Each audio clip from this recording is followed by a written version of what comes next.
ಬಳ್ಳಾರಿಯಲ್ಲಿ urea stock ಮಾಡುವ ಜಾಲ ಸಕ್ರಿಯ ಖಚಿತ ಮಾಹಿತಿ ಮೇರೆಗೆ ಕೃಷಿ ಅಧಿಕಾರಿಗಳು ಪೊಲೀಸರ ದಾಳಿ ಇಂಡಸ್ಟ್ರಿಯಲ್ ಏರಿಯಾದ ಗೋಡೌನ್ ಮೇಲೆ ಅಧಿಕಾರಿಗಳ ರೇಡ್ ಎಡ್ವಿನ್ ಎಂಬುವವರ ಗೋಡೌನ್ನಲ್ಲಿ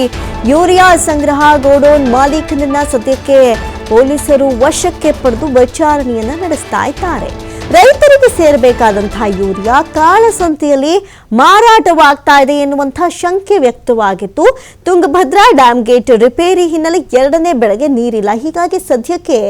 ಬಳ್ಳಾರಿ ಮಾರುಕಟ್ಟೆಯಲ್ಲಿ ಯೂರಿಯಾಕ್ಕೆ ಬೇಡಿಕೆ ಇಲ್ಲ ಹೀಗಿದ್ರು ಯೂರಿಯಾವನ್ನ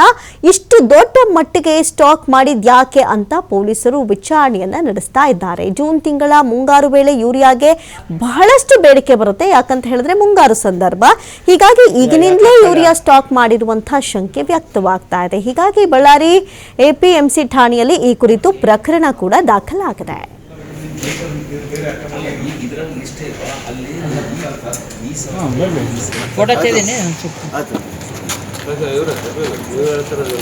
ನೀವು ಗೋಣ ತಗೊಂಡಿದ್ದು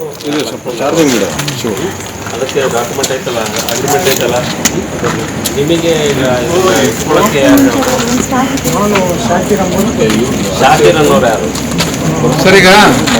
ಅಲ್ಲಿಂದ ಏನು ಬಂದಿವಲ್ಲ ಅವ್ರು ಅಷ್ಟೇ ಇರಲಿ ಬೇರೆ ಎಲ್ಲರೂ ಬಂದಾಗ ಅವ್ರು ಕರ್ಸ್ಕೊಂಡು ಅವ್ರು ಸಹಾಯಕ್ಕಾಗಿ ಹಂಗೇನು ಇರಲಿ ಬಿಡಿ ನಮ್ಮ ಸದರಿ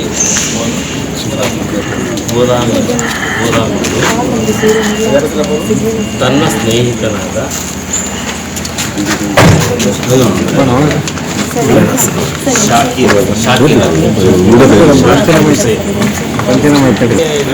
ಈ ಬಗ್ಗೆ ಹೆಚ್ಚಿನ ಡೀಟೇಲ್ಸ್ ಅನ್ನ ಕೊಡ್ತಾ ಹೋಗ್ತಾರೆ ದೂರವಾಣಿ ಸಂಪರ್ಕದಲ್ಲಿ ಪ್ರತಿನಿಧಿ ಸಿದ್ದು ಗಮನಿಸೋದಾದ್ರೆ ಸರ್ಕಾರ ಯೂರಿಯಾನ ಸಬ್ಸಿಡಿ ಮೂಲಕ ರೈತರಿಗೆ ಹೆಲ್ಪ್ ಆಗ್ಲಿ ಅಂತ ಕೊಡುತ್ತೆ ಆದ್ರೆ ಇಲ್ಲಿ ನೋಡಿ ಇಷ್ಟೊಂದು ದೊಡ್ಡ ಪ್ರಮಾಣದಲ್ಲಿ ಯೂರಿಯಾವನ್ನ ಸ್ಟಾಕ್ ಮಾಡಿದ್ಯಾಕೆ ಜೊತೆಗೆ ಕಾಳಸಂತೆಯಲ್ಲಿ ಏನಾದ್ರೂ ಮಾರಾಟ ಆಗ್ತಾ ಇತ್ತಾ ಪ್ರಾಥಮಿಕ ಡೀಟೇಲ್ಸ್ ಪೊಲೀಸರ ತನಿಖೆಯಲ್ಲಿ ಏನಾದ್ರೂ ಗೊತ್ತಾಗಿದೆಯಾ ಏನಿದೆ ಈ ಬಗ್ಗೆ ಡೀಟೇಲ್ಸ್ ಅಮೃತ ಗಮನಿಸಬೇಕಾಗತ್ತೆ ಟಿಬಿ ಡ್ಯಾಮ್ ಗೇಟ್ ರಿಪೇರಿ ನಡೀತಾ ಇದೆ ಹೀಗಾಗಿ ಈ ಭಾಗದ ರೈತರಿಗೆ ಯಾವುದೇ ರೀತಿಯಾಗಿ ಎರಡನೇ ಬೆಳೆ ಬೆಳೆಯೋಕೆ ಅವಕಾಶಗಳಿಲ್ಲ ಯಾಕಂದ್ರೆ ಈ ಭಾಗದಲ್ಲಿ ಮಳೆಯನ್ನ ಅವಲಂಬಿಸ್ತಾರಾಗಿರ್ತಾರೆ ಜೊತೆಗೆ ಮಳೆ ಇಲ್ಲ ಅಂದ್ರೆ ತುಂಗಭದ್ರಾ ಜಲಾಶಯದಿಂದ ಬರುವಂತ ನೀರು ಈ ನೀರಿನಿಂದನೇ ಇಲ್ಲಿ ಬಹುತೇಕವಾಗಿ ರೈತರು ಎರಡನೇ ಬೆಳೆಯನ್ನ ಬೆಳೆಯುವಂತದ್ದು ಕೂಡ ಇದೆ ಆದ್ರೆ ಈ ಬಾರಿ ಎರಡನೇ ಗೇಟ್ ರಿಪೇರಿ ನಡೀತಾರಿಂದಾಗಿ ಬಳ್ಳಾರಿಯಲ್ಲಿ ಬಹುತೇಕ ರೈತರು ಈ ಬಾರಿ ಎರಡನೇ ಬೆಳೆಯನ್ನ ಸಹ ಬೆಳೆದಿಲ್ಲ ಅಂತಾನೆ ಹೇಳ್ಬೋದು ಹಾಗಿದ್ರೆ ರೈತರು ಒಂದು ಕಡೆ ಬೆಳೆದೇ ಇರೋದ್ರಿಂದಾಗಿ ಈ ಬಾರಿ ಯೂರಿಯಾ ಗೊಬ್ಬರನ್ನ ರೈತರು ಕೂಡ ಬಳಕೆ ಮಾಡೋದಿಲ್ಲ ಹೀಗಾಗಿ ಈತ ಏನಿದಾನೆ ಕಾಳಸಂತೆಯಲ್ಲಿ ಮಾರಾಟ ಮಾಡೋದಾಗಿ ಈತನ ಸ್ಟಾಕ್ ಮಾಡ್ಕೊಂಡಿದ್ದ ಅನ್ನುವಂಥದ್ದು ಕೂಡ ಈಗ ಬೆಳಕಿಗೆ ಬಂದಿದೆ ಅಂತಾನೆ ಹೇಳ್ಬೋದು ಅದರಲ್ಲೂ ಜೂನ್ ತಿಂಗಳು ಮುಂಗಾರು ಮಳೆ ಆಗಿತ್ತು ಈ ವೇಳೆ ಸರಿಯಾದ ಗೊಬ್ಬರ ಎಲ್ಲೆಲ್ಲಿ ಸಿಗ್ಬೇಕಾಗಿತ್ತು ಆ ಬೇಡಿಕೆ ಕೂಡ ಸಾಕಷ್ಟಿತ್ತು ಆ ಸಂದರ್ಭದಲ್ಲಿ ಸರಿಯಾಗಿ ಗೊಬ್ಬರ ಕೂಡ ಸಿಕ್ಕಿಲ್ಲ ಹೀಗಾಗಿ ಸಾಕಷ್ಟು ರೈತರು ಕೂಡ ಪ್ರತಿ ಅಂಗಡಿಗಳಿಗೆ ಹೋದ್ರೆ ಗೊಬ್ಬರ ಅಂಗಡಿಗಳಿಗೆ ಹೋದಂತ ಸಂದರ್ಭದಲ್ಲಿ ಯಾವುದೇ ರೀತಿಯಾಗಿ ಯೂರಿಯಾ ಗೊಬ್ಬರ ಸಿಗ್ತಾ ಇರ್ಲಿಲ್ಲ ಸ್ಟಾಕ್ ಇಲ್ಲ ಅಂತ ಹೇಳ್ತಾ ಇದ್ರು ಆದ್ರೆ ಈ ವರ್ಷ ಎರಡನೇ ಬೆಳೆಗೆ ರೈತರು ಕೂಡ ಬೆಳೀತಾ ಇಲ್ಲ ಅನ್ನುವಂತ ಈ ತಿಳಿದಂತ ಸಂದರ್ಭದಲ್ಲಿ ಈ ಗೊಬ್ಬರವನ್ನ ಸ್ಟಾಕ್ ಮಾಡಿ ಇಟ್ಕೋಬೇಕಂತ ಹೇಳ್ಬಿಟ್ಟು ಆತನ ಏನ್ ಮಾಡ್ತಾನೆ ಬಳ್ಳಾರಿ ಹೊರಭಾಗದಲ್ಲಿರುವಂತಹ ಇಂಡಸ್ಟ್ರಿಯಲ್ ಏರಿಯಾ ಏನಿದೆ ಆ ಏರಿಯಾದಲ್ಲಿ ಸಾಕಷ್ಟು 4,000ಕ್ಕೂ ಅಧಿಕ ಚೀಲ ಯೂರಿಯಾ ಗೊಬ್ಬರವನ್ನ ಸ್ಟಾಕ್ ಮಾಡಿ ಇಟ್ಕೊಂಡಿದ್ದು ಅನ್ನುವಂಥದ್ದು ಕೂಡ ಈಗ ಪೊಲೀಸರಿಗೆ ತಿಳಿದು ಬಂದಿದೆ ಅದರಲ್ಲೂ ಏನು ಎಪಿಎಂಸಿ ಪೊಲೀಸ್ ಠಾಣೆಯಾದಂತ ಸಿಪಿಐ ಸೇರಿದಂತೆ ಪಿಎಸ್ ಅವರ ಒಂದು ಮಾಹಿತಿ ಆಧಾರದ ಮೇಲೆ ಜೊತೆಗೆ ಕೃಷಿ ಇಲಾಖೆ ಅಧಿಕಾರಿಗಳು ಸಹ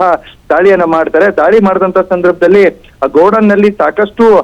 ಇಷ್ಟು ಗೊಬ್ಬರವನ್ನ ಇಟ್ಕೊಂಡಿದ್ದು ಪೊಲೀಸರು ಕೂಡ ಶಾಕ್ ಆಗತ್ತೆ ಯಾಕಂದ್ರೆ ಹೊರಗಡೆ ರೈತರಿಗೆ ಯಾವುದೇ ರೀತಿಯಾಗಿ ಗೊಬ್ಬರಗಳು ಸಿಕ್ತಿಲ್ಲ ಅಂತ ಒಪ್ಪೆ ಹೊಡಿತಾ ಇದ್ರೆ ಈತ ಇಷ್ಟೊಂದು ಸ್ಟಾಕ್ ಅನ್ನ ಹೇಗೆ ಇಟ್ಕೊಂಡ ಅನ್ನುವಂಥದ್ದು ಕೂಡ ಈಗ ಪೊಲೀಸರು ಕೂಡ ಪ್ರಶ್ನೆಯಾಗಿ ಜೊತೆಗೆ ಕೃಷಿ ಅಧಿಕಾರಿಗಳು ಕೂಡ ಇದರ ಬಗ್ಗೆ ಸಾಕಷ್ಟು ಈಗ ತನಿಖೆಯನ್ನ ಶುರು ಮಾಡ್ಕೊಂಡಿದ್ದಾರೆ ಅಂತ ಹೇಳ್ಬೋದು ಈತನ ಪ್ಲಾನ್ ಏನಂತಂದ್ರೆ ಸದ್ಯ ಈಗ ಈ ಗೊಬ್ಬರವನ್ನ ತೆಗೆದಿಟ್ಕೊಂಡು ಮುಂಬರುವ ದಿನಗಳಲ್ಲಿ ಯಾವಾಗ ಗೊಬ್ಬರ